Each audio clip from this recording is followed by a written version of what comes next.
Meu nome é Lúcia Monteserrado Bueno. Eu sou a filha mais velha de uma família de 8 mulheres. Os meus pais sempre me incentivaram muito a parte artística da família. Das crianças, desde criança a gente foi muito incentivado a trabalhar. Minha mãe era uma artesã exímia, ela se dizia artesã, mas eu acho que era uma artista. E meu pai era médico, minha mãe era enfermeira padrão, mas trabalhou muito tempo no começo da vida, trabalhava como enfermeira padrão, depois trabalhava muito com artesanato. Trabalhou com cerâmica, fazia coisas belíssimas de cerâmica. Então a gente cresceu nesse ambiente de cultura e de arte que permeava, né? A gente participava de coral infantil, de escolinhas de arte, sempre promovendo o desenvolvimento cultural nosso. Eu sou de Curitiba, natural de Curitiba. Então a gente veio crescendo nesse ambiente. Eu, acho que devia ter uns 10 anos, mais ou menos, ganhei um concurso de artes na escolinha de arte onde eu frequentava a biblioteca pública. Meu pai era médico, mas a gente tinha uma vida muito simples. Então a gente frequentava os lugares públicos, né? Frequentei a escola pública e a biblioteca tinha a escolinha de arte pública também. Então era muito interessante, a gente participava de teatro, de artes plásticas, de música. A minha família sempre foi muito musical, então a maioria das minhas irmãs todos os meus irmãos têm essa questão musical na família, né? Meu pai tinha um ouvido absoluto, tocava colher até, a gente brincava que ele tocava qualquer instrumento, inclusive colher. E, enfim, eu fui criada nesse ambiente. Na minha adolescência, eu escolhi para eu fiz escola técnica, porque eu sempre fui da família que tinha propensões mais práticas, vamos dizer assim, menos teóricas e tal. Então eu fui fazer escola técnica e fiz curso de decoração na escola técnica. E já me encaminhando para esse lado mais artístico, que sempre foi uma coisa que eu gostei muito. Fiz escola técnica, na escola técnica participava também de todos os movimentos artísticos e culturais, de teatro, de coral, dessas questões todas. E depois da escola técnica, fiquei um período que eu tive alguns problemas, mas mais tarde eu fiz vestibular para Belas Artes. E quando eu fiz Belas Artes, eu já tinha passado uns 2, 3 anos, vamos dizer, da época normal de se fazer faculdade. A minha intenção inicial era fazer arquitetura, mas eu decidi fazer Belas Artes. Fiz a seleção. A minha mãe brincava muito comigo porque eram 50 vagas e eu fui a número 50. E eu fiquei muito feliz, né? E minha mãe dizia assim: nunca vi ninguém ficar tão feliz por ter passado em último lugar, né? Mas o importante era que eu passei, né? Enfim, cursei a Faculdade de Belas Artes com muitas dificuldades, porque foi um aprendizado a Belas Artes. Foi um aprendizado porque normalmente os colegas, os professores tratavam com pessoas que já tinham todo um potencial artístico que parece que não era a minha parece que eu não tinha esse potencial. Eu tinha ele enrustido, vamos dizer assim, mas não era tão claro. Mas eu fui aprendendo muito, aprendi muito com os professores, com os colegas, e fui, enfim, me formei na Belas Artes e fui trabalhar como professora. Trabalhei antes como decoradora, que era a minha formação da escola técnica, né? Trabalhei como decoradora, foi uma experiência muito interessante. Na época a gente não tinha computador, a gente fazia as maquetes todas montadas à mão e em desenhos, né? Então, para desenho técnico eu sempre fui muito boa, né? E o desenho artístico sempre era uma coisa mais difícil para mim.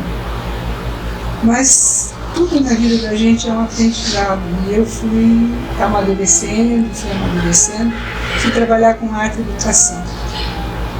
E aí eu vi o potencial, aprendi a ver no nosso aluno o potencial da criança, o potencial que ele tem, e que normalmente ele não é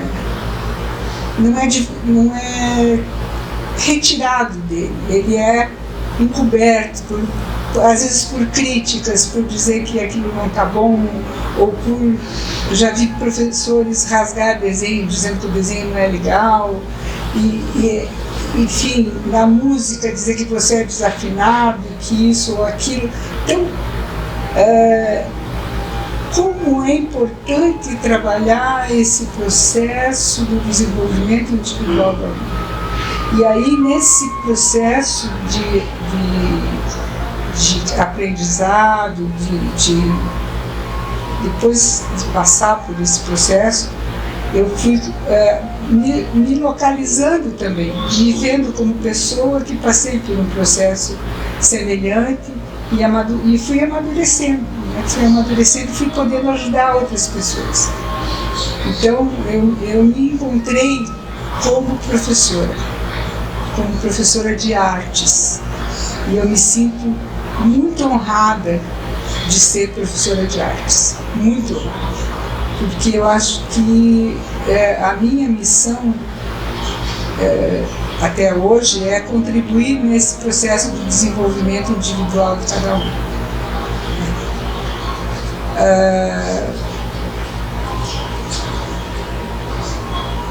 Logicamente, eu fiz Belas Artes, a Belas Artes não me dava eu não me formava em professora, eu me formei em pintura, eu era artista, né? E aí, a partir daí, eu fiz um curso na faculdade de letras na Católica de Letras, fiz um curso de didática, e que me habilitou a ser professora, poder entrar como professora do Estado. Fui professora do Estado do Paraná há vários anos, né? E até poder vir para cá, para Campo Grande, né? Concorrer também numa vaga de professor na Universidade Federal do Mato Grosso do Sul. Foi esse curso de didática que me deu essa oportunidade. Os caminhos não são fáceis, né? A gente tem muitas dificuldades, muitas incertezas e muitas questões que vão acontecendo nesse processo todo. Eu casei, tive 3 filhos, e quando meu filho mais velho tinha 8 anos, eu me separei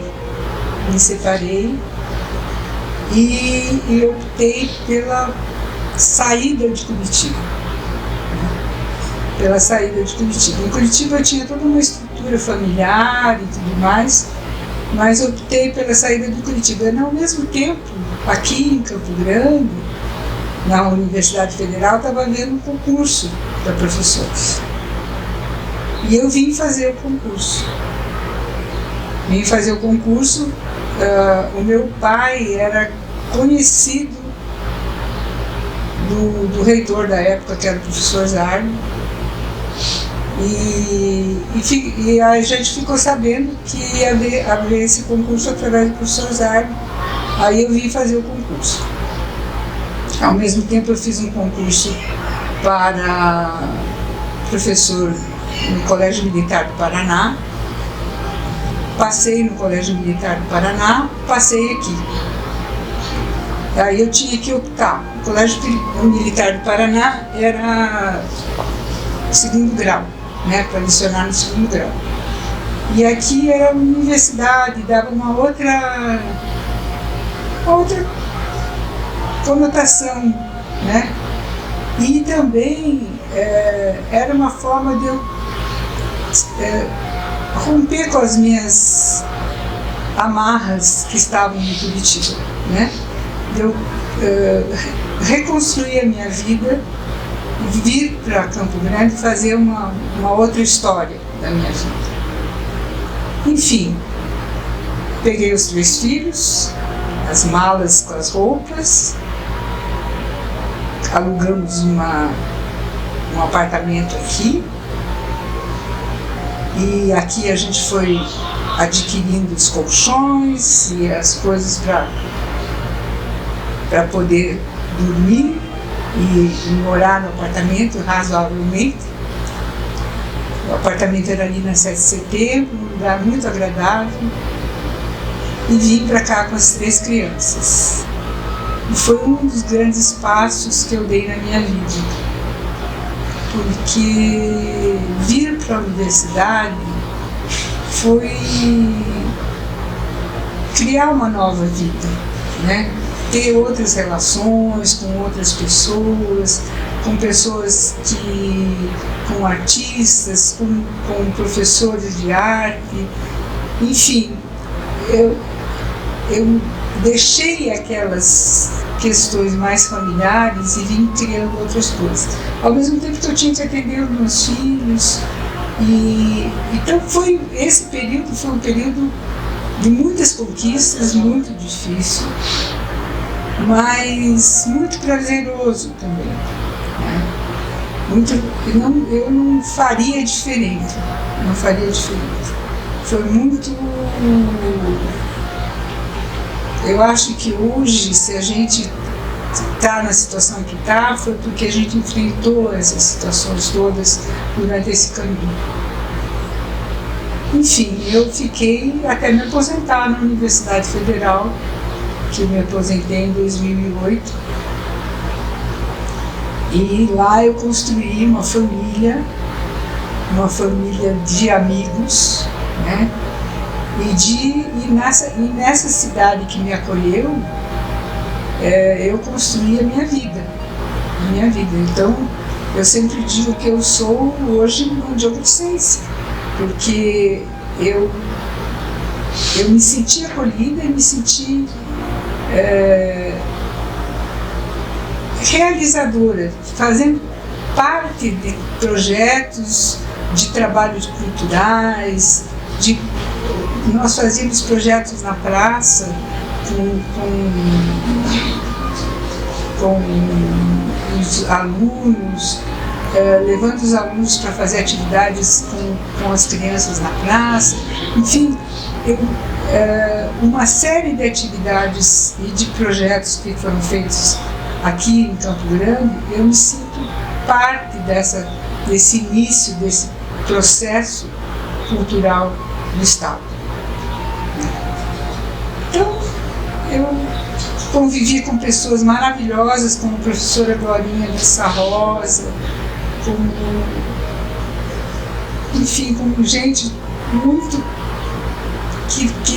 nós trabalhamos juntas na universidade. Então, eu acho que eu só cresci nesse caminho. E eu acredito que também nesse processo a gente vai acrescentando e vai levando outras pessoas com a gente, né? Procurando. Aí, nesse meio tempo, enquanto eu estava aqui, eu fiz um curso de especialização na Universidade Federal. Depois eu fui fazer um curso de especialização na USP, fiz uma especialização em arte e educação. Depois, mais tarde, eu fiz um mestrado em educação na Universidade Federal. Então, a gente vai tentando se aprimorar, se melhorar no sentido do trabalho, né? E do conhecimento, e de passar esse conhecimento para o outro. Eu acho que é essa a minha história, né? Depois de aposentada, aí eu fui convidada para coordenar o MARCO, o Museu de Arte Contemporânea, onde hoje eu estou. E é uma coisa que eu não pretendo ficar muito tempo, porque eu acho que a gente tem que mudar, né? Mas é uma coisa, eu estou, por enquanto, no Museu de Arte Contemporânea, tentando fazer o melhor possível sobre a minha gestão lá, trabalhar muito a questão da arte na educação, porque eu acredito na educação. Eu acredito que a gente só pode melhorar no sentido de vida e tal se a gente tiver um bom processo educativo. O meu interesse especial pela pintura foi, como eu fui para a Escola de Belas Artes, na Belas Artes o foco era pintura, né? Desenho e pintura. E na verdade, então, eu comecei a trabalhar, a me aprimorar na pintura. E um artista que eu descobri depois, a gente estudando história da arte, no processo de estudo, que eu descobri que foi um artista que muito me influenciou, que aí depois que eu percebi essa influência, eu fui estudá-lo mais a fundo, foi o Mondrian, né? Modigliani, desculpe. Mondrian também. Os artistas modernos são artistas que realmente me influenciaram bastante. Mas o Modigliani, aquelas mulheres com os pescoços compridos, não sei o que, quando eu comecei a perceber o meu caminho, eu comecei a me ver muito parecida com o Modigliani. E aí eu fui pesquisar e realmente eu tenho uma coisa assim que surgiu, né? Mas que realmente ela tem a ver com o Modigliani. Eu gosto muito dos expressionistas, dos impressionistas, né? Que também fazem parte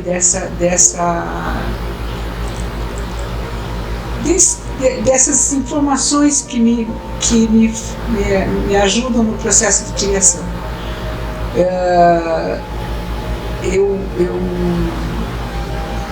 Então, todos esses elementos desses artistas contribuem. Eu me sinto participante da formação cultural da cidade, até porque eu contribuí na formação de muitos professores de arte. Então, eu acho que basicamente você parte desses elementos, dessas pessoas que estão aí, né, atuando, que é uma forma de você contribuir. E independentemente também dessa participação mais ativa, vamos dizer, na formação do professor de arte, que foi um período da minha vida determinante, né? Eu acho que através do museu eu procuro trabalhar contribuir nessa formação, né? Nessa formação cultural do Estado, do município, né?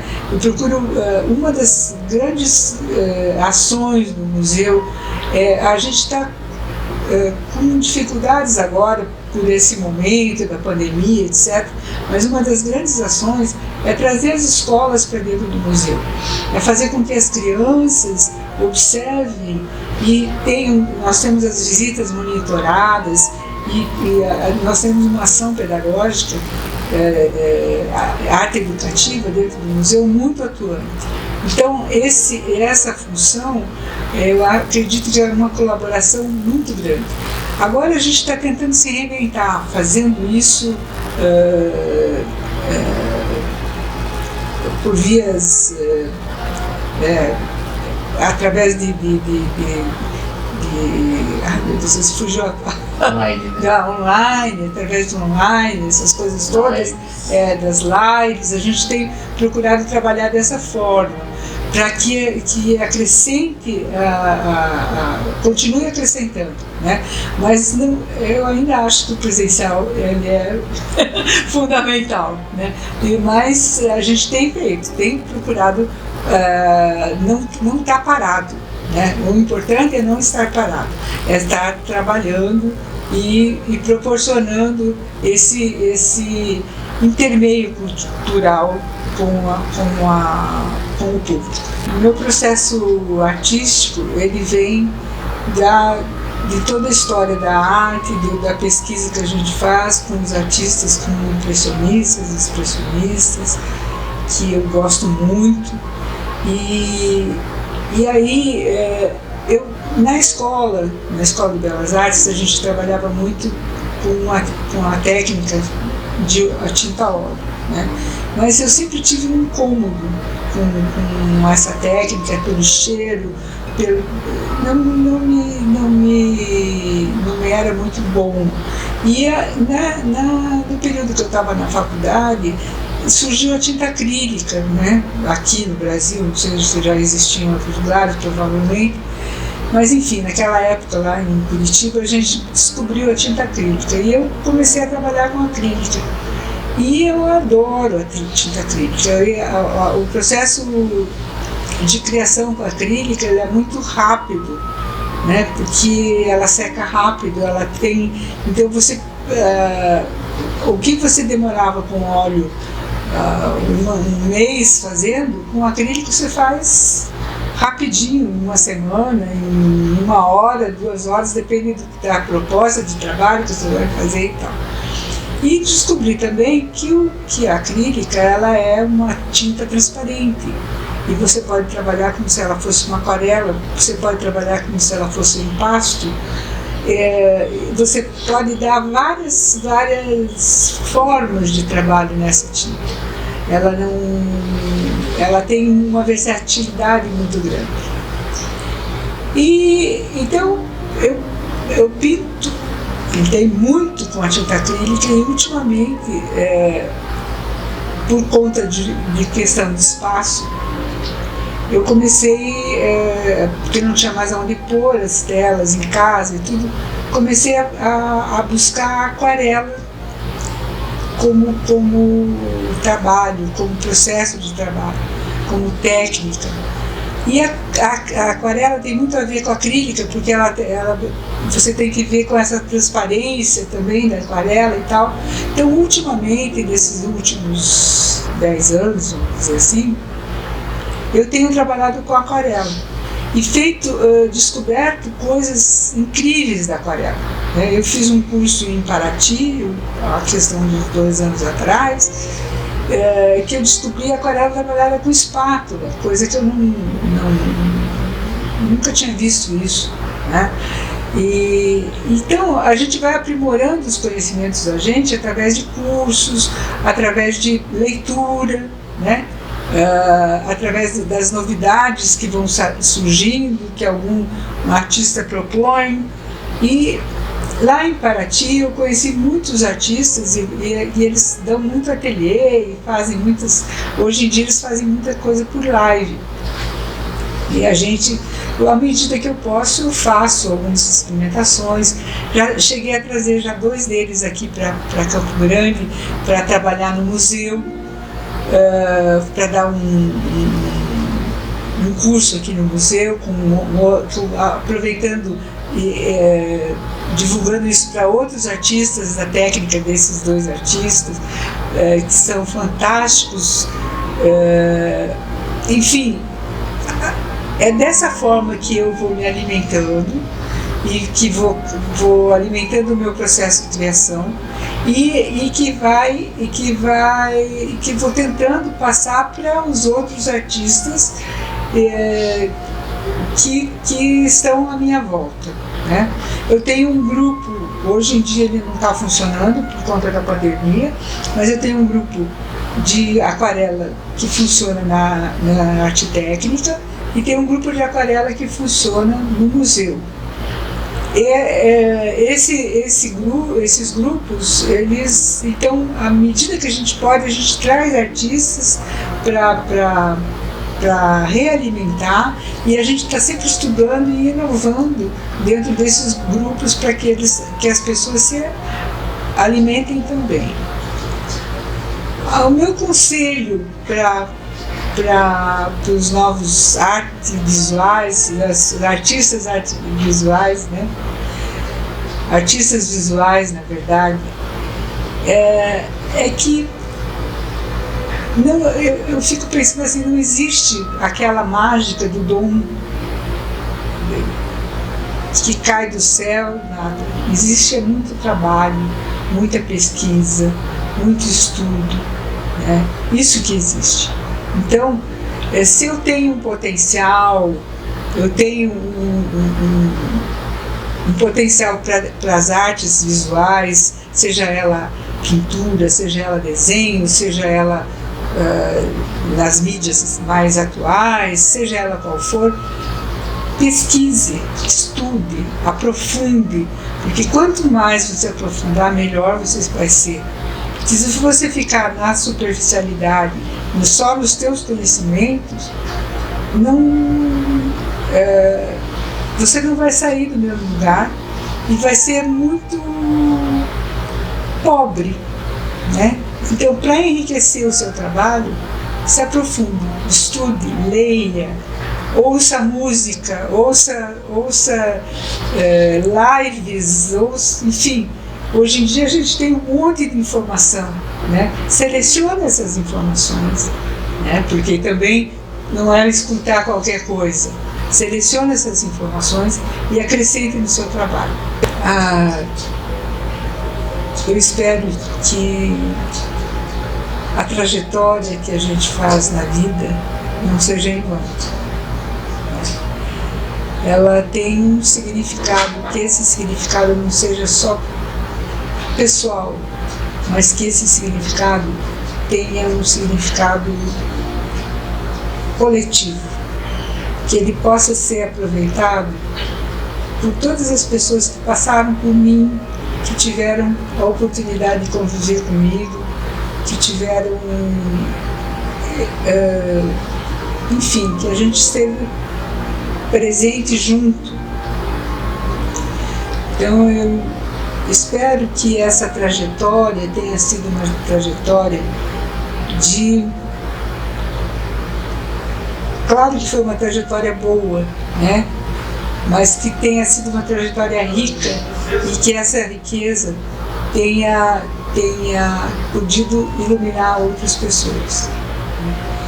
E eu espero que todo mundo tenha a oportunidade de ter uma trajetória e que faça da sua trajetória uma trajetória iluminada.